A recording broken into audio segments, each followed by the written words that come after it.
Whiskey Jason here, whiskey from the viewpoint of an American over here in Germany. Today I have my guest from England, Max. Introduce yourself. Hey, Jason. I'm Max Vaughan. I'm co-founder of White Peak Distillery here in Derbyshire, in the middle of England. And yeah, really pleased to be joining you for tonight's show, Jason. Well, thank you very much. Now, I actually had to take a look at a map here to figure out where you are, which is very, very embarrassing. All right, so I have the nice little Google Maps here. The red little dot is where the White Peak Distillery is. And we have Birmingham, we have Leeds up there, Manchester, and so on. If we zoom in here, we can actually see it's nice. I've seen pictures of the river. I thought the first time I saw the distillery from the outside, it almost looked like standing beside Deanston Distillery up there in Scotland. But you got some interesting stuff going on there. So tell me a little bit about the distillery at the beginning and what you're doing. Vanna says before, hello from Austria. Pat is here and says hi. Heiko says, good evening, everyone. I'm ready to go. MTV says good evening. And we also have a hi, the Northern German hi here from Sven. So who are you and what gave you the crazy idea to start a distillery? I'm basically a kind of lifelong or adult lifelong, I should add, whiskey fan. So that's a kind of, it's been a 30-year hobby or pastime. I wouldn't say I had kind of an encyclopedic knowledge of the whiskey sector. I just enjoy whiskey, enjoy drinking it with friends, enjoy the wide variety of whiskey. And I bumped into someone over a decade ago who was starting more of an urban distillery. And I just got home that evening and spoke to my wife, Claire, who's the co-founder of the distillery with me, and said, wow, I've just spoke to this guy starting a distillery in England. I'd love to do that. Why can't we do that? And that was kind of how it all started. And that, I guess, initial kernel of a dream never left me. And yeah, it took me about 5 years to build up enough information, understand the size of the ask, how on earth do you start your own distillery, and then just, find the right space and time in my life. And of course, there's never the right time or there's never a perfect time. But eventually in 2016, we just decided, well, we think we can do something interesting in an area of England where they've never made whiskey before, and life's pretty short. So maybe after 5 years, we need to, dive right in. And that's what we did. All right. So the captain here from Berlin says good evening and cheers. Aaron says hello, everyone. Pat says the bottle looks very nice. We'll be talking about that in a second. Peter up here says good evening. Gerhard says a wonderful good evening. And Jan says, good evening, everyone. He's a little bit excited to find out what we have in our class tonight. So that's going to be good. So just Sounds a little great. bit of an overview. We're going to have a little bit of an introductory of the distillery with a virtual tour. We're going to then taste the whiskey. And at the end, we can have all the questions and answers that you have. So you can write them in German or English if you want to. All right. Cologne is here also with Heiko. Good to see you there. All right, very, very good. So should we start with the virtual tour? Yeah, sure. I mean, I guess I'll just give a very brief introduction, Jason. I mean, you mentioned earlier where we are. So we're in the middle of England, just north of the city of Birmingham. I guess that's the biggest city around. We're in right on a river. It's called the River Derwent, and the area is called the Derwent Valley. It has a lot of interesting kind of industrial heritage. It's where some of the first cotton mills were founded in England, and used the river for its water power. So that dates back to the sort of 17th century.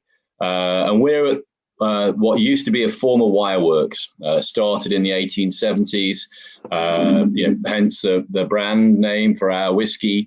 And yeah, we've got a real sort of strong sense of place and of the kind of the industrial heritage that went before us, but also, that kind of sense of people making things the proper way, made to last. Really kind of informs the way we think about the business.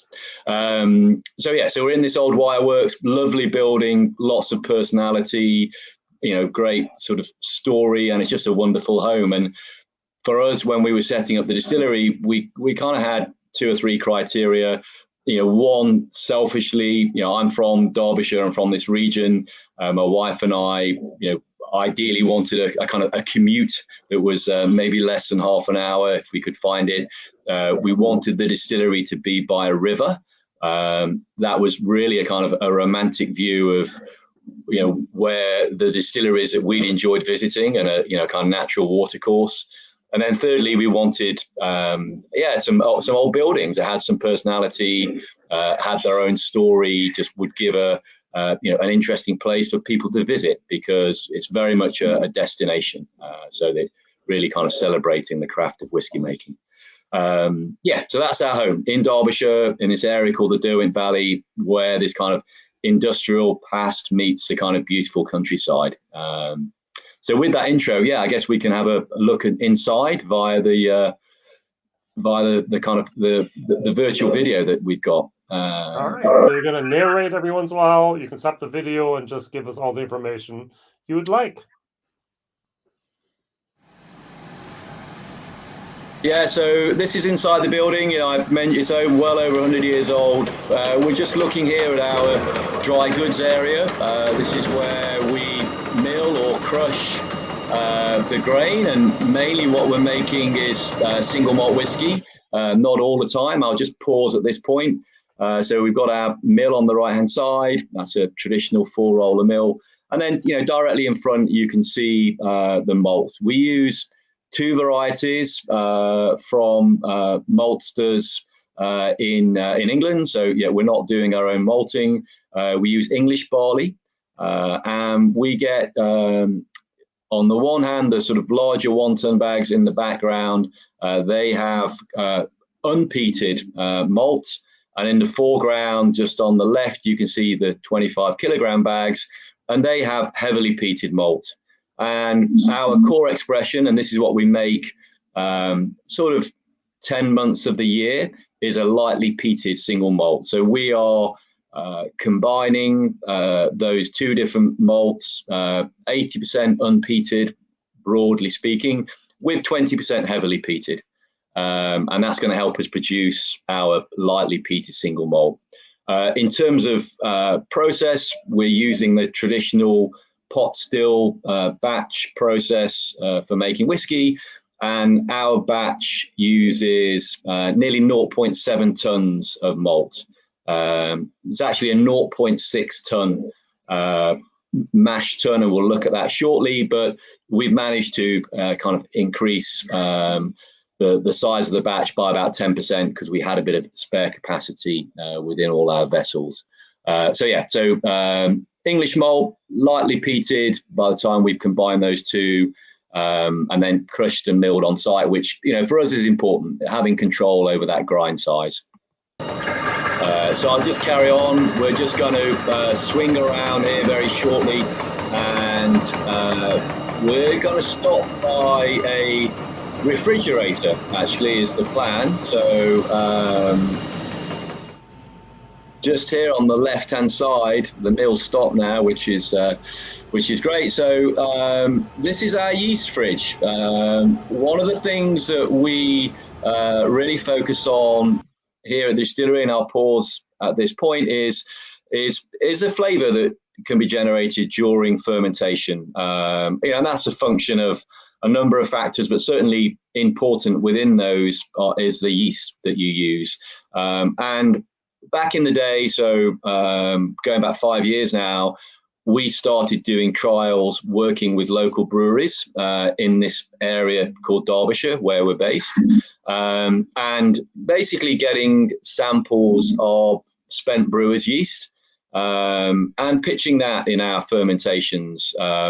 At the time, with different types of malt, different elements of peated and unpeated. But where we ended up, we were convinced we were getting some really interesting flavors and something unique by using some of this spent brewer's yeast. And we work with a a local brewery. They're just 15 miles up the road.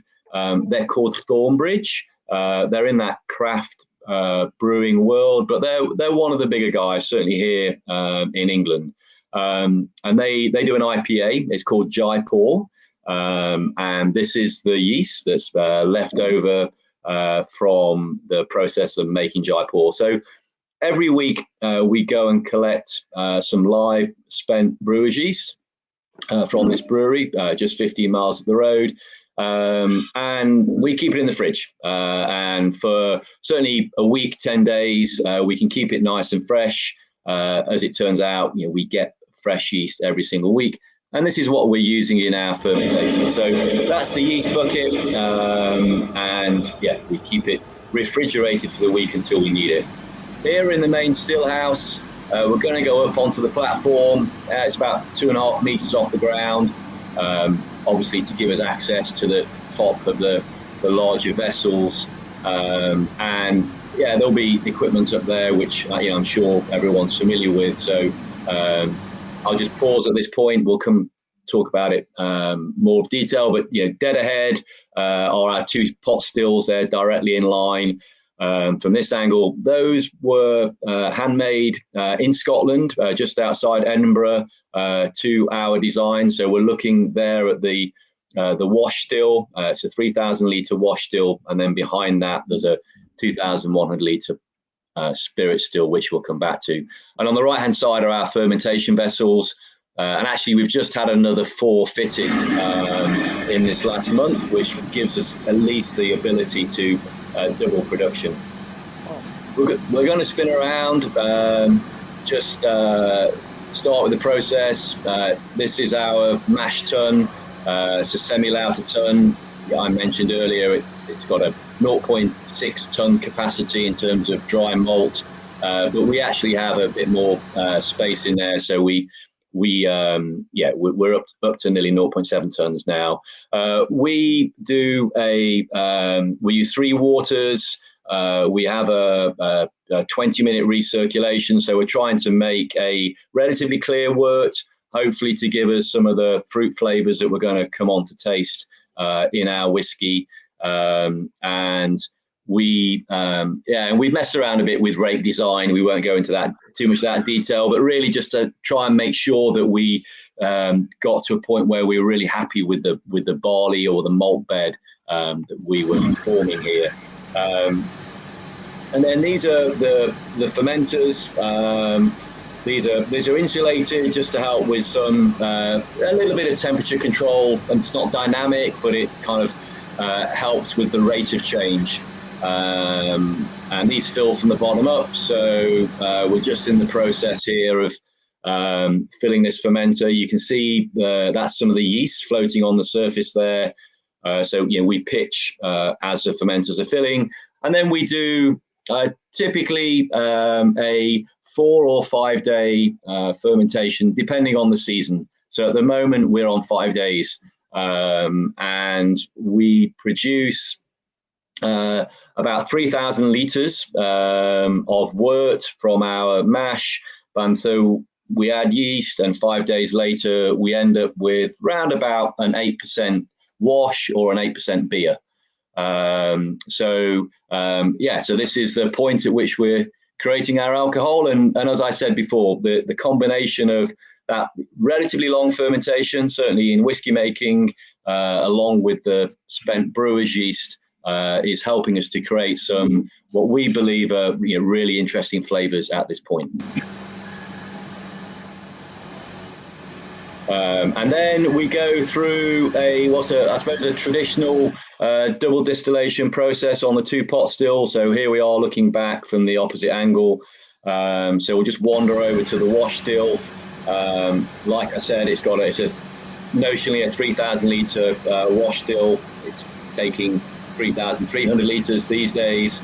And this is more of a stripping still. So we're going to run this for about 7 hours. We run our stills fairly slowly. Currently we're running 1 shift, so we're not in any particular hurry. We'll run this down to about 2% alcohol. Beyond that, it's kind of the economic trade-off doesn't really work. So that's the wash still, and then the very next business day, we'll do our spirit run. This still, we spend, and apologies from the glare from the window there, this still we spend more kind of, more sort of time and energy focusing on the shape. So it's got a relatively tall neck, it's got an upward sloping lie pipe, all of which are kind of requiring the spirit to work relatively hard and encourage some copper contact, some reflux, which is going to produce let's say a cleaner spirit, a relatively clean spirit, relatively fruit forward, capturing some of those flavors that we've created during fermentation. And we bottle everything on site. So down on the right hand side there's our bottling shed. But we're just going to walk around now and have a look at our spirit safe, which is again, I'm sure many of you have seen these before. This is a 200-odd-year-old design, but it works pretty well. So and this is a collection point for the spirit that's coming off the stills, and there actually in the collection bowl you can just see it coming off the spout. That's the heart cut of our new make. We've got a relatively tight cut on our hearts. So we collect hearts for about an hour and a half, something like that, of the total spirit run. That's a 7-day process.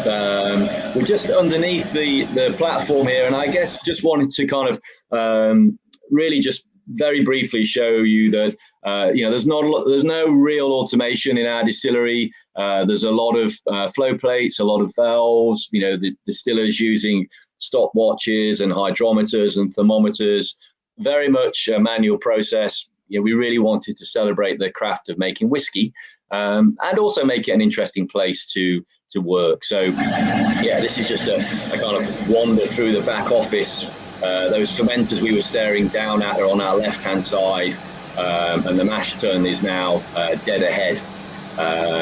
And we're just going to wander outside very briefly. I mentioned before that we're on a river, and this is it. This is the River Derwent. And one of the really nice things about what we've been able to do here at this former Wireworks is this kind of platform that we're looking at dates back to, we think, the 1920s. And the Wireworks, when they were producing their cable and wire products, used to use the river water for cooling. And so we do exactly the same thing. So the cooling source for our condensers for distilling is our local watercourse. So on the left-hand side is the extraction pipe. We've got a pump that's about 2 or 3 meters below surface. And then on the right-hand side, you can see that water flowing back into the river. And that's the return from the cooling system. So we have a permit from the Environment Agency to use the river. And it's a really nice, sustainable way of producing cooling. And it's just really neat that we've been able to repurpose some of the heritage, some of the infrastructure that we inherited from the Wireworks. And then finally, here are some whiskey casks. This is, we use a traditional dunnage store. We'll talk a little bit more around casks in a while. We've filled about 1,800 so far. This year we're going to fill about 450. So we're producing about 60,000 LPA.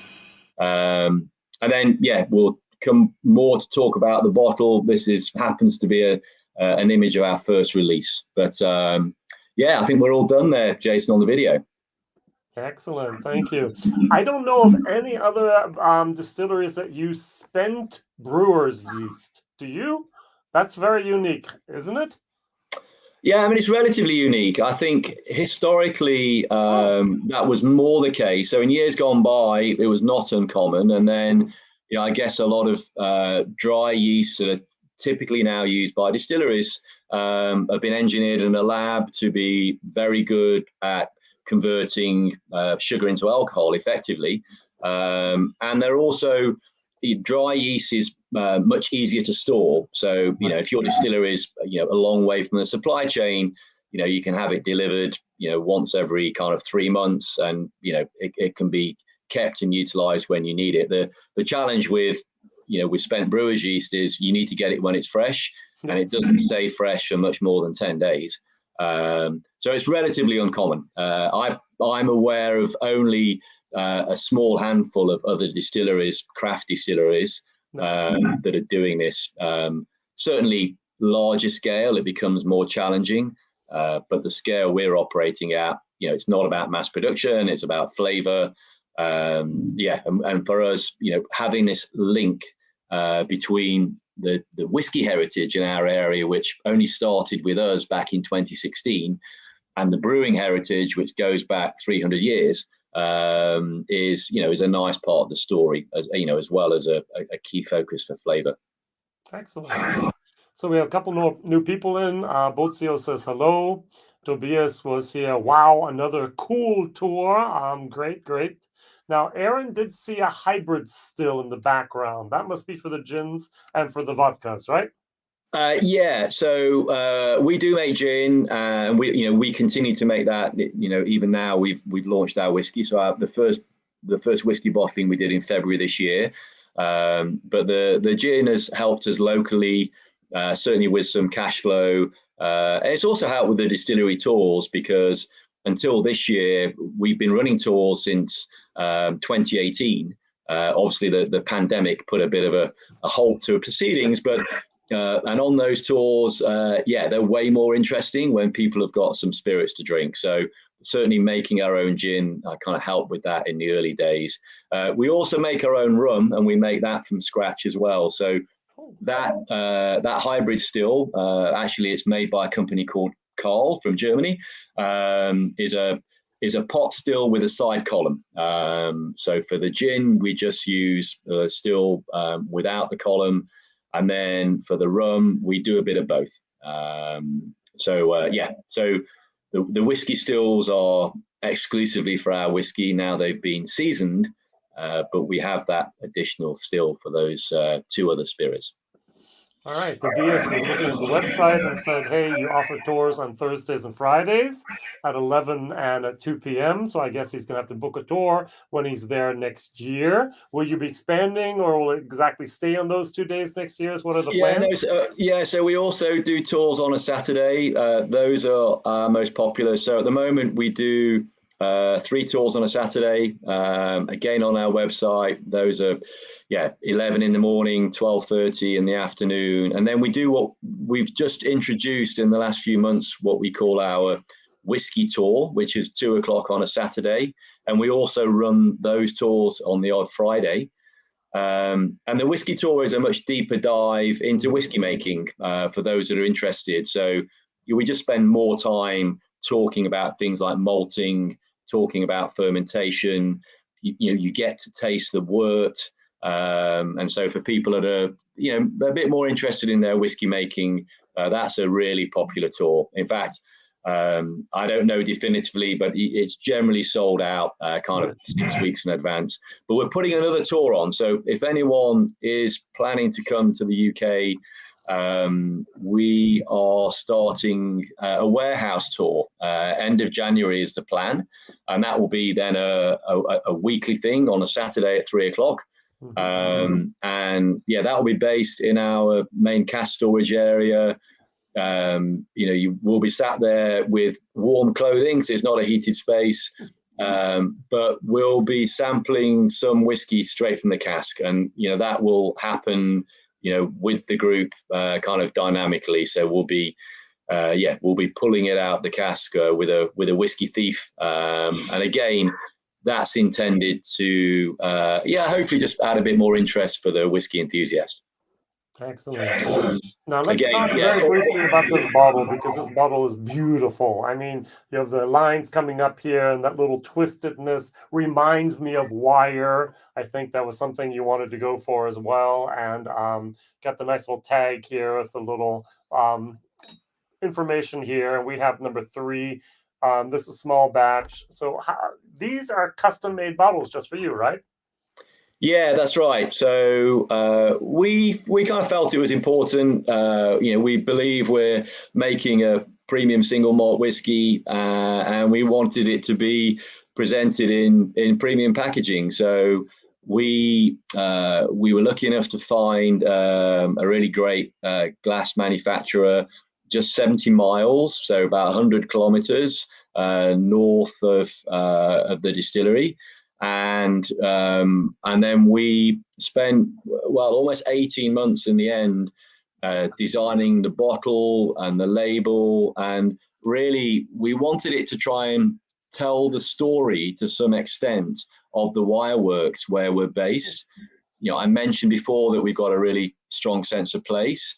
We obviously, you know, completely understand that not everyone's going to be able to visit the distillery, but hopefully with that bottle, it's a metaphor. It's supposed to be a kind of an object that looks like a cable or a wire unwinding, and it's got this kind of those strands which really kind of speak to the kind of the approach we adopt towards flavor in our distillation. So yeah, it's a really very much a sort of a nod to where the distillery is based.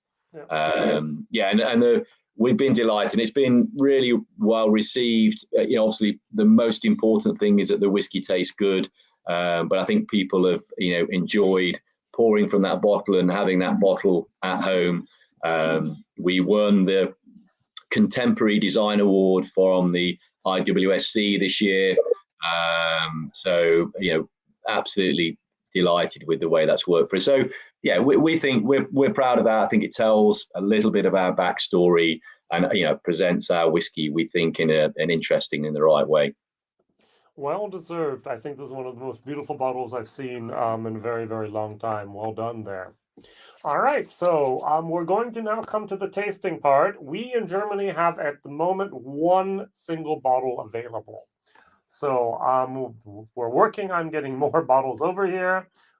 That's going to happen in the meanwhile. I'll show you the shop that is actually now the importer here for you in Germany.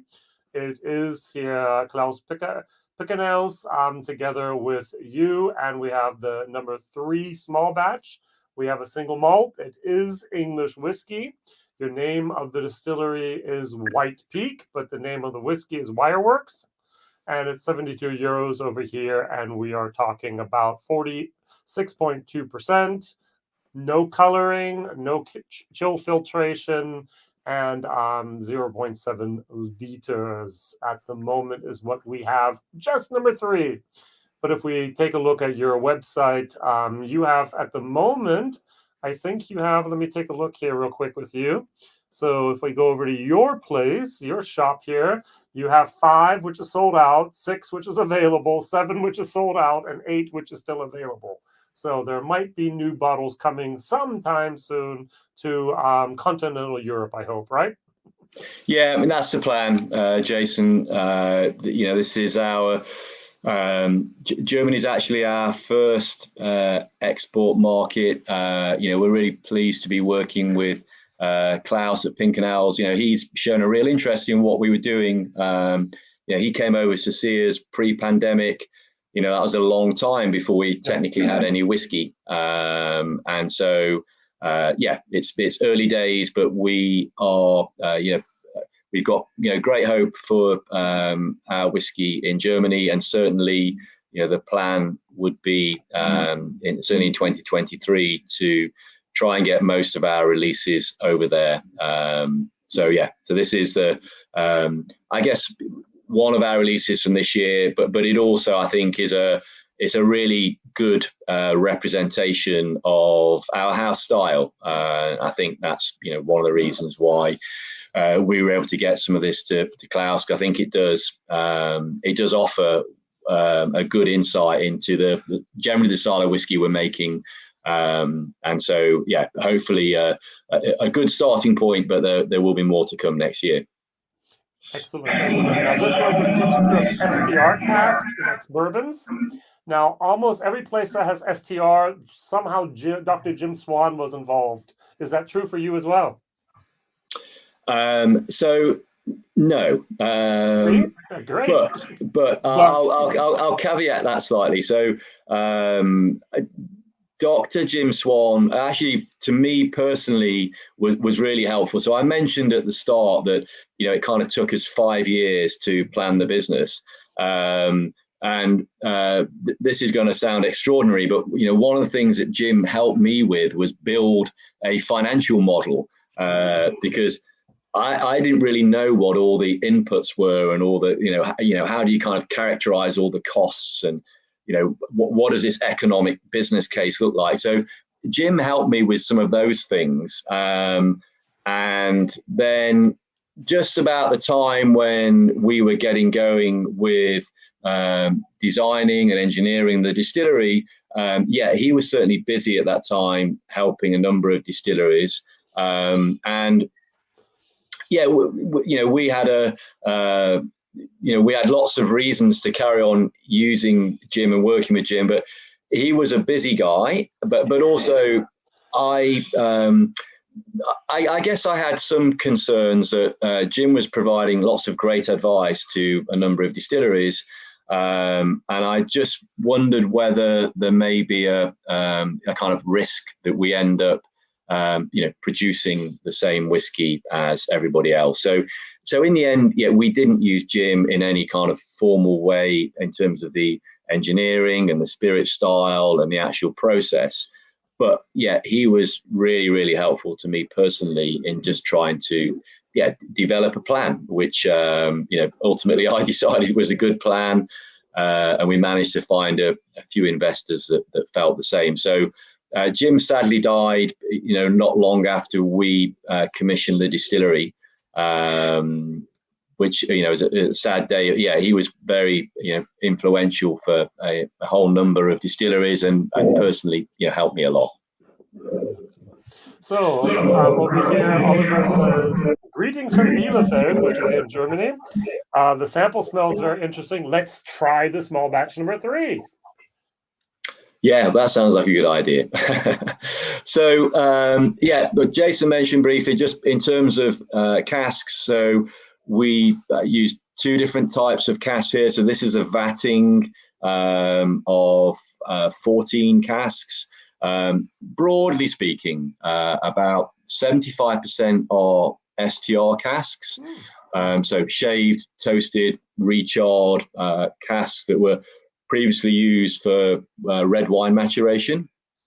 And then the other 25% are ex-Bourbon barrels that we source from Heaven Hills Distillery in Kentucky. And we're pleased to be able to source those direct. It gives us just a little bit more comfort on that kind of supply chain side of things, and the fact we're getting fresh, unadulterated barrels. So it's a vatting of those 2 cask styles. I mentioned at the start we're making a lightly peated spirit, and that wasn't we didn't want to be sort of necessarily characterized as making peated whiskey. For us, the light peating was about flavor, about some background complexity. I personally really enjoy some of the lightly peated single malts. There aren't that many around. There's certainly no one else in England doing this as their core style. So that's what's in the bottle, this lightly peated spirit. As Jason mentioned, just a nudge over 46% ABV, and was actually, this is the release that has kind of managed to kind of get the best awards of any releases we've had so far. So this won what's called a Masters Award at the Global World Whisky Masters. So basically for whiskey that's not from Scotland, all those the kind of the big 4, and I think very, very kind of indicative of our house style. So let's give it a nose. Yeah. And anyone that wants to write their nosing aromas here in the chat, feel free to do so. It's almost like a chocolate malt moment. Yeah, no, definitely. I think there's that kind of yeah, almost like a fudge, maybe Yeah, go for chocolate. fudge. I think that's a good word. Yeah, kind of chocolate, sort of vanilla. I think there's some fruit in there, some orchard fruit, which for some people will be kind of apple.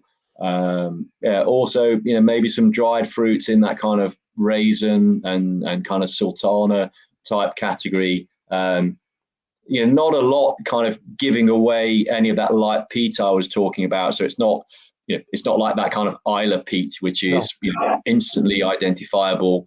No iodine. It's much more subtle than that. So yeah, maybe maybe a bit of kind of that kind of fruit cake, a bit of kind of maltiness. But yeah, very for us, well-rounded, and certainly those characteristics that we're trying to develop during fermentation, we can start to see coming through on the nose here. So I do know that Roy from Aquavita loves your products. He's had a couple bottles already, and every time he has it in the show, he does show the bottle, pour something, and talk about that. So one of my heroes over there up in Glasgow from the YouTube channel. Aaron asks, we are in Germany now. We do have bottles, but what about the US? What about the plans to conquer the world? Yeah, I mean, kind of, one step at a time for us. But I think, we certainly, got aspirations to grow the business. The US, is certainly a big market. It's also kind of challenging structurally. But I think in the short term, we want to be sort of selective about the markets that we're working in, the people that we're working with.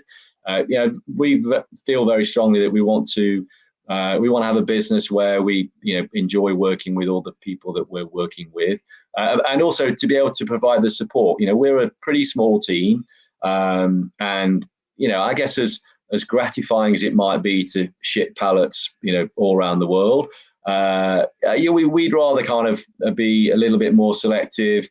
Hopefully work in countries such as Germany, where we would plan to be certainly at a couple of the major whiskey festivals and provide that right level of support. So that's kind of going to be the approach on the export front. But I'll be totally honest. We still got quite a lot of demand here in the UK to satisfy as well. So the export journey is important, but we're not going to charge at too many markets in the short term.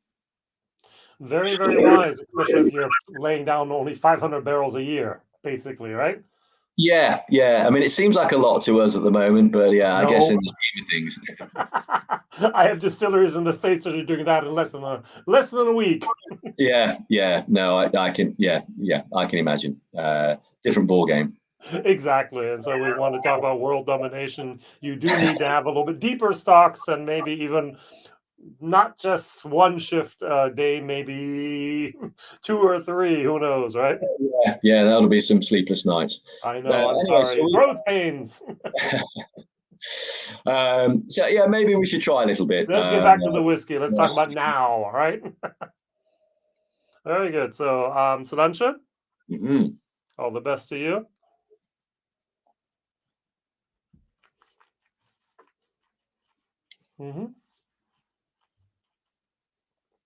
As I mentioned, that fudge chocolatey, but also a little bit of the smokiness.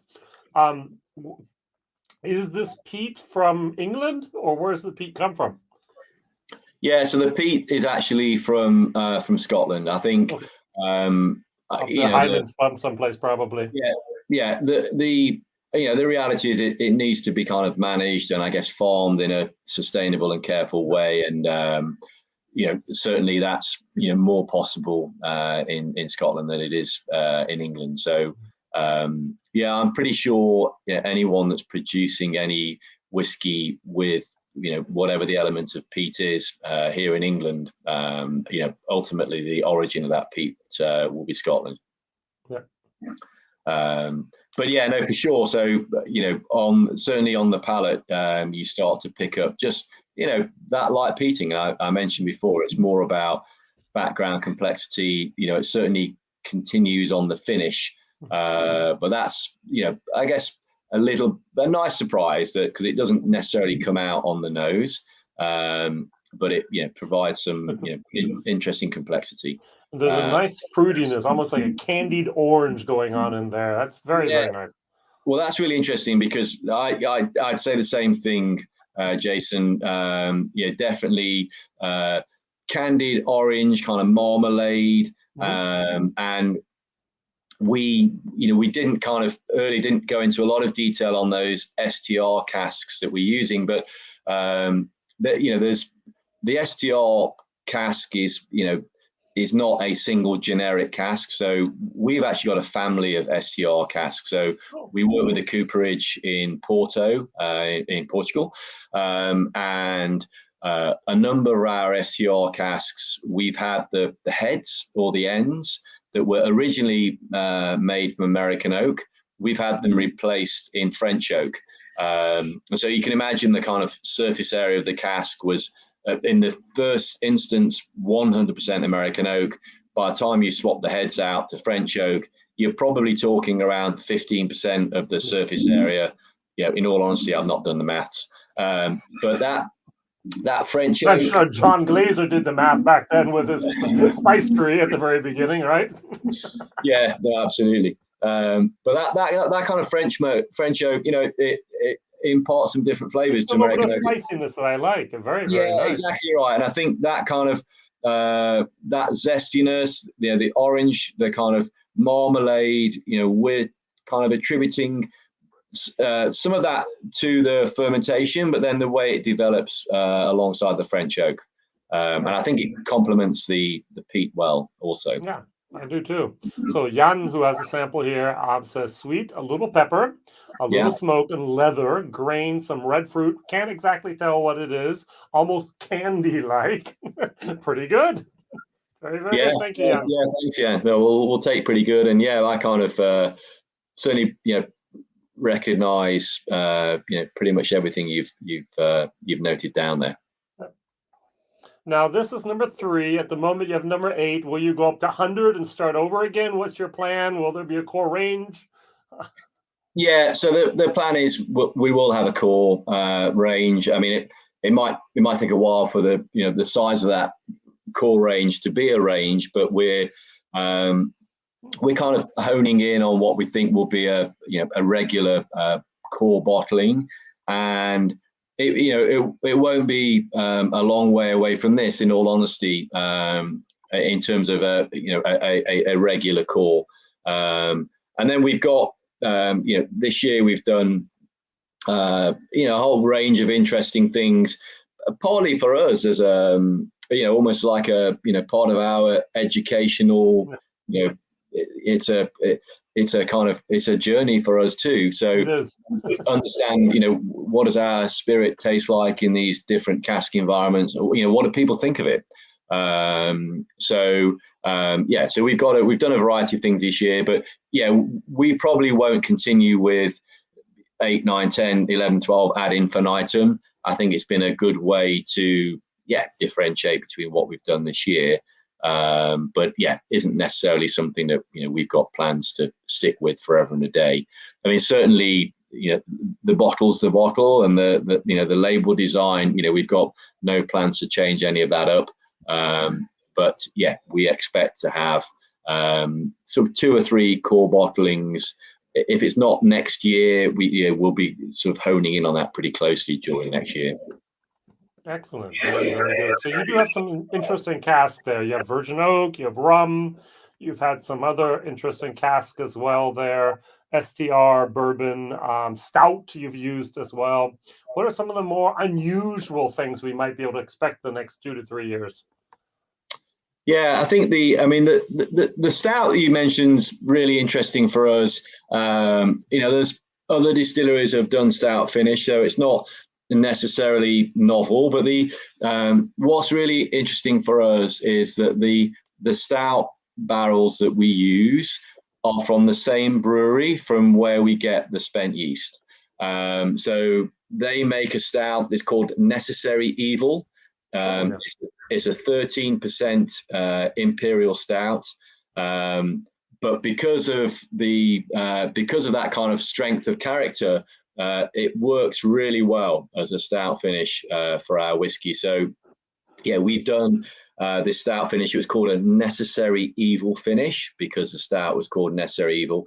But it really kind of, I guess, it kind of closes the loop on the provenance, the regional provenance of the whiskey we're making, because we started off, fermenting the alcohol using the spent brewer's yeast from this brewery, and then we finished the whiskey in their stout cask. So that's for us is a lovely way of kind of capturing the essence of where we're based. But it's also been really well received. So we've got another stout finish actually underway now. We finished for just over 9 months, and so we're getting ready for probably next September's bottling. What's quite interesting about next year's stout finish is the stout itself was matured in PX casks. So now we've refilled those. So yeah, there's a little bit of an interesting kind of family story there. PX sherry used for stout maturation for 9 months, and it's now got our whiskey in. Great. Now this is 46.2%. So you decided to do non-chilled filtered, never color added, I guess. Why 0.2? You could have gone 0.3 and been confused with distill. You could have gone 0.4, been totally unique. What's so significant about 46.2? Yeah, I mean, look, we do they go through the usual process internally. We try and decide what this particular bottling is, how it's going to be presented at different ABVs, and for us, that kind of roundabout the low 46s, we just felt like the way that it would kind of demonstrate all the flavors that we wanted to people. But then, to be totally honest, I don't like round numbers. So, it was kind of, well, round about, 46-ish, feels right. But let's pose the question by bottling at 46.2. So yeah, it's, would it have tasted any different at 46.3 or 46.1? Probably not. But yeah, that was where it came from. Yeah, I did not realize. I just have to apologize because your autumn #6 release was a different ABV. So there you were at 47.7. So you vary almost with every batch at the moment still, right? Yeah. I mean, I think we haven't had the same ABV on anything. So we've just done a rum cask finish. I think that was 57.2. That was actually cask strength. We did a virgin oak finish about a month ago. That was 51.7. So far in the main, they've been over 50. But actually, we're sort of, with this particular type of vatting, the STRs and the bourbon, we're favoring that kind of mid to high 40s. Excellent. Very, very interesting. So this is always a batch, and you're just finding the best possible taste here to deliver to us, the consumer. So it's very flavor driven, the whole enterprise. Yeah, absolutely. And it may well be, Jason, that in the future, as the spirit matures and we're dealing with older casks, that the flavor that's being sort of developed just requires us to revisit the ABV whenever we do the bottling. So that that may well be the case for the next 2 or 3 years. I guess at some point for the core range, we'll probably land on something that we stick with.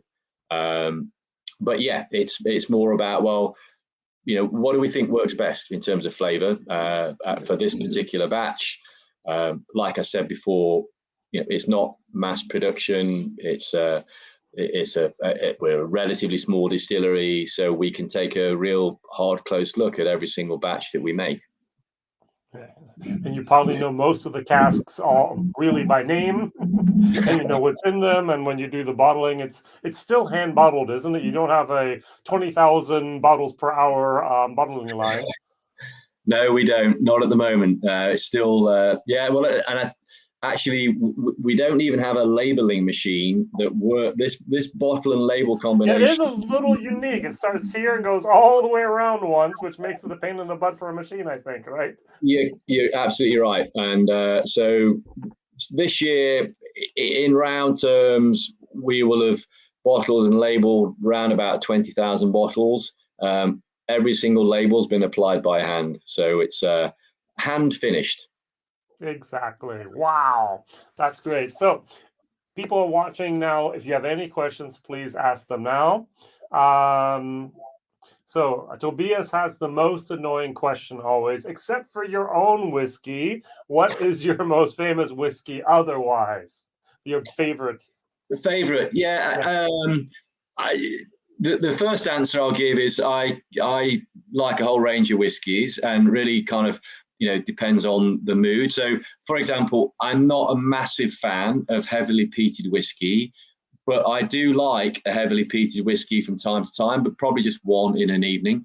But if I had to pick a whiskey, and this is more to do with the story of the distillery, it would be Bruichladdich on Oh, Islay. I mean, they produce at the distillery some really heavily peated malts.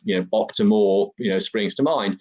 But I actually like their unpeated single malt. But Bruichladdich, for those that don't know the story, nearly went bust, and it was kind of almost like a phoenix from the flames kind of resurrection when Mark Rainier and a group of his investors took the distillery over. Obviously, he's the guy behind Waterford. But yeah, he did a great job in terms of turning around the fortunes of that distillery. And I actually own a cask there that I bought with my brother in 2006, and it's still sat up there, so it's doing pretty well. So that, yeah, I'm slightly biased because of that, but I just love the distillery. It's kind of rooted in those traditions. Yeah, and it had that sense in which it was kind of it was almost on its knees, but someone has brought it back and done a great job with it. that is true. That is true. So a little bit like the factory you're in now. It was Yeah, also basically, and it's been resurrected from the ashes, huh? yeah. I mean, it's kind of slightly different life, but yeah, we'll take that. Excellent, excellent. Now, Max, this is very exciting what you're doing there. This is going to be a lifelong project. Do you have your kids? Have you been training them to be the next master distillers, or what's the plan there? Yeah, we'll see. I mean, I think yeah, I'm certainly a big believer in them kind of finding whatever their passion is in life. Making whiskey, for Claire and I and our small team is, it's been an incredible journey, very enjoyable. But it's hard work, right? It's not an easy business to get into, and so if you don't feel passionate about what you're doing, then I just don't know how you'd get on with it. So I guess I'd encourage my kids to do whatever they want to do, but do something they feel that they feel strongly enough to make a success of. So Excellent. yeah, we'll see. For the time being, yeah, I'm just focusing on trying to continue to make the best whiskey we can, and get it out there to as many people who are interested in what we're doing. And frankly, that's going to keep me busy for further into the future than I can see. So I just want to share very briefly. This is website, our story, meet the team. So we have you, we have your wife. Yeah. So we have here a distillery manager. We have a distiller, which I love. It's just not the guys, but also the guys and the girls. So you have your regional sales manager, your accounts here.